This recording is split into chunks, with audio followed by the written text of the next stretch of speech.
ഒരു ബിസിനസ്സുകാരൻ എന്നുള്ള രീതിയിൽ താങ്കൾ പൊളിറ്റിക്സിലേക്ക് ഇറങ്ങിയപ്പോഴത്തേക്കിനും എന്തൊക്കെയാണ് താങ്കൾ നേരിട്ട വെല്ലുവിളികൾ? കാരണം ആളുകൾ ഒരു ബിസിനസ്സുകാരൻ പൊളിറ്റിക്സിലേക്ക് വരുമ്പോഴത്തേക്കിനും ഇപ്പോൾ നാളെ അംബാനിയോ അദാനിയോ പൊളിറ്റിക്സിൽ വരുമ്പോഴത്തേക്കിനും കമോൺ ആളുകൾ അത് വേറെ രീതിയിലേ കാണുകയുള്ളൂ. ലൈക്ക് എലോൺ മസ്ക് പൊളിറ്റിക്സിൽ വന്നപ്പോഴത്തേക്കിനും നമ്മൾ എന്തൊക്കെയാണ് പറഞ്ഞത്?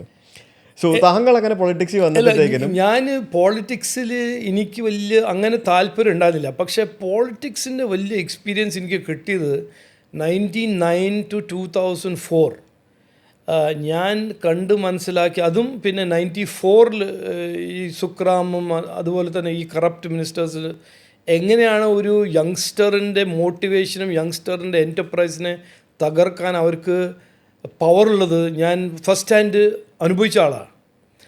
അപ്പോൾ പോളിറ്റിക്സിൻ്റെ എതിരെ ഒരാളായിരുന്നു. I was very anti politics. ഈ പോളിറ്റിക്സ് ഒരു തോന്നിവാസമാണ്, എല്ലാ കൊള്ളാത്ത ആൾക്കാരുടെ ഒരു സ്ഥലമാണോ നല്ല വിശ്വസിക്കുന്ന ആളാണ്. കാരണം ഐ വാസ് ബാറ്റിൽ സ്കാർഡ്.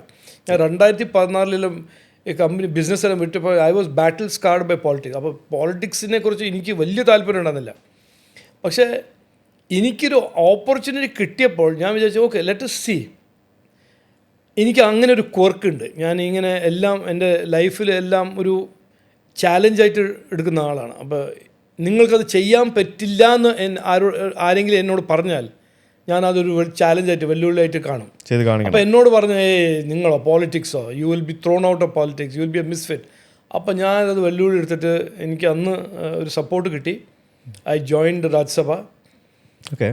എന്നിട്ട് എനിക്ക് ഇപ്പോഴും ഓർമ്മയുണ്ട്, ആദ്യത്തെ ദിവസം എൻ്റെ സ്വെയറിങ്ങിൻ്റെ ദിവസം തൊട്ടടുത്ത് ബൃന്ദ കറാട്ടും മാർഗരറ്റ് ആൽവേ പോലെ ഓരോരോ വെറ്ററൻ പോളിറ്റീഷ്യൻ ലൗഡ്ലി സംസാരിക്കുക. വന്നല്ലോ ഒരു ബിസിനസ്മാനും മറ്റൊരു ബിസിനസ്മാൻ. കാരണം അന്ന് വിജയ് മല്യൻ്റെ കാലങ്ങളായിരുന്നു. അങ്ങനെ കുറേ ബിസിനസ്മാൻ വന്നത്. പക്ഷെ ഞാൻ അങ്ങനെ ബിസിനസ്സിന് അല്ല ഞാൻ പോളിറ്റിക്സിൽ ജോയിൻ ചെയ്തത്.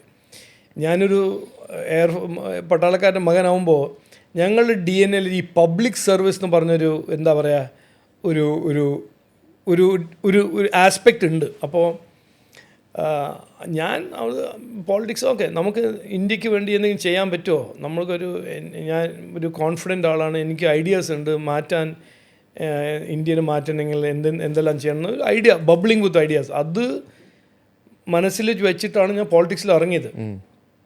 ബട്ട് ഫസ്റ്റ് 1 or 2 years ഭയങ്കര ഡിസാസ്റ്റർ ആയിരുന്നു. കാരണം എല്ലാ സ്റ്റെപ്പിലും ഈ സിസ്റ്റം പഠിക്കുക. പിന്നെ ആൾക്കാർ എന്ന് പറഞ്ഞാൽ പോളിറ്റിക്സിൽ നല്ല ആൾക്കാരുണ്ട്, കഴിവുള്ള ആൾക്കാരുണ്ട്, താല്പര്യം വർക്ക് ചെയ്യുന്ന ആൾക്കാരുണ്ട്, പിന്നെ റോഗ്സും ഉണ്ട്.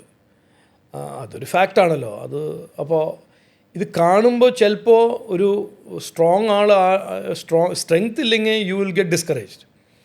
പക്ഷേ എനിക്ക് ആദ്യം മുതൽ ഞാൻ സക്സസ്ഫുൾ ആവില്ല എന്ന് പറഞ്ഞ ആ ഒരു സ്റ്റേറ്റ്മെൻറ്റ് എൻ്റെ മനസ്സിൽ കയറി എന്നെ ഒരു വാശിയായിട്ട് ഞാൻ പറഞ്ഞു ഇല്ല ഐ വിൽ ബി സക്സസ്ഫുൾ. എന്നിട്ടാണ് ഞാൻ ലക്ക് എനിക്ക് ഈ 2G സ്കാം എക്സ്പോസ് ചെയ്യാനും, ഞാൻ ടെലികോമിൻ്റെ ബാക്ക്ഗ്രൗണ്ട് ആയിരുന്നല്ലോ, മറ്റാർക്കും ഒന്നും മനസ്സിലായില്ല ഈ സ്കാം. ഞാനത് കണ്ട ഉടനെ എനിക്ക് മനസ്സിലായി ഇത് ഭയങ്കര സ്കാമാണ്. സ്കാം. അത് 2008 ഞാനാണ് തുടങ്ങിയത് എക്സ്പോസ് ചെയ്യാൻ. ഞാൻ എഴുതി ഞാൻ ഇൻഡിപെൻഡൻറ്റ് MP ആയിരുന്നു. അപ്പോൾ പാർട്ടീൻ്റെ ഭാഗമോ പാർട്ടീൻ്റെ സംവിധാനമോ പാർട്ടീൻ്റെ സപ്പോർട്ടൊന്നും ഉണ്ടായിരുന്നില്ല. സോ ഒറ്റയ്ക്ക് ഒരാൾ ആയിട്ട് ഞാൻ ആ 2G സ്കാമിനെ എക്സ്പോസ് ചെയ്തു. 2010 ഞാൻ പിന്നെ അതെല്ലാം എക്സ്പോസ് ആയി കഴിഞ്ഞ്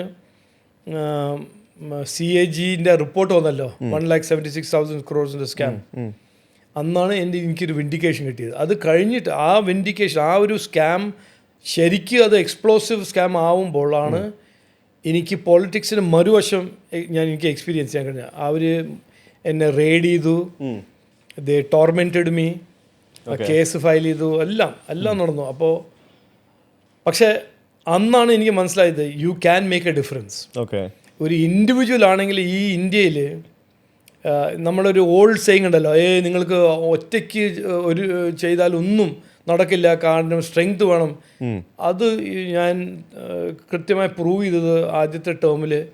അങ്ങനെയൊന്നുമില്ല, നമുക്ക് ധൈര്യമുണ്ടോ, കമ്മിറ്റ്മെൻ്റ് ഉണ്ടോ, ഒരു ആത്മവിശ്വാസം, ദൃഢനിശ്ചയം ഉണ്ടെങ്കിൽ ചേഞ്ച് ഉണ്ടാക്കാൻ കഴിയും.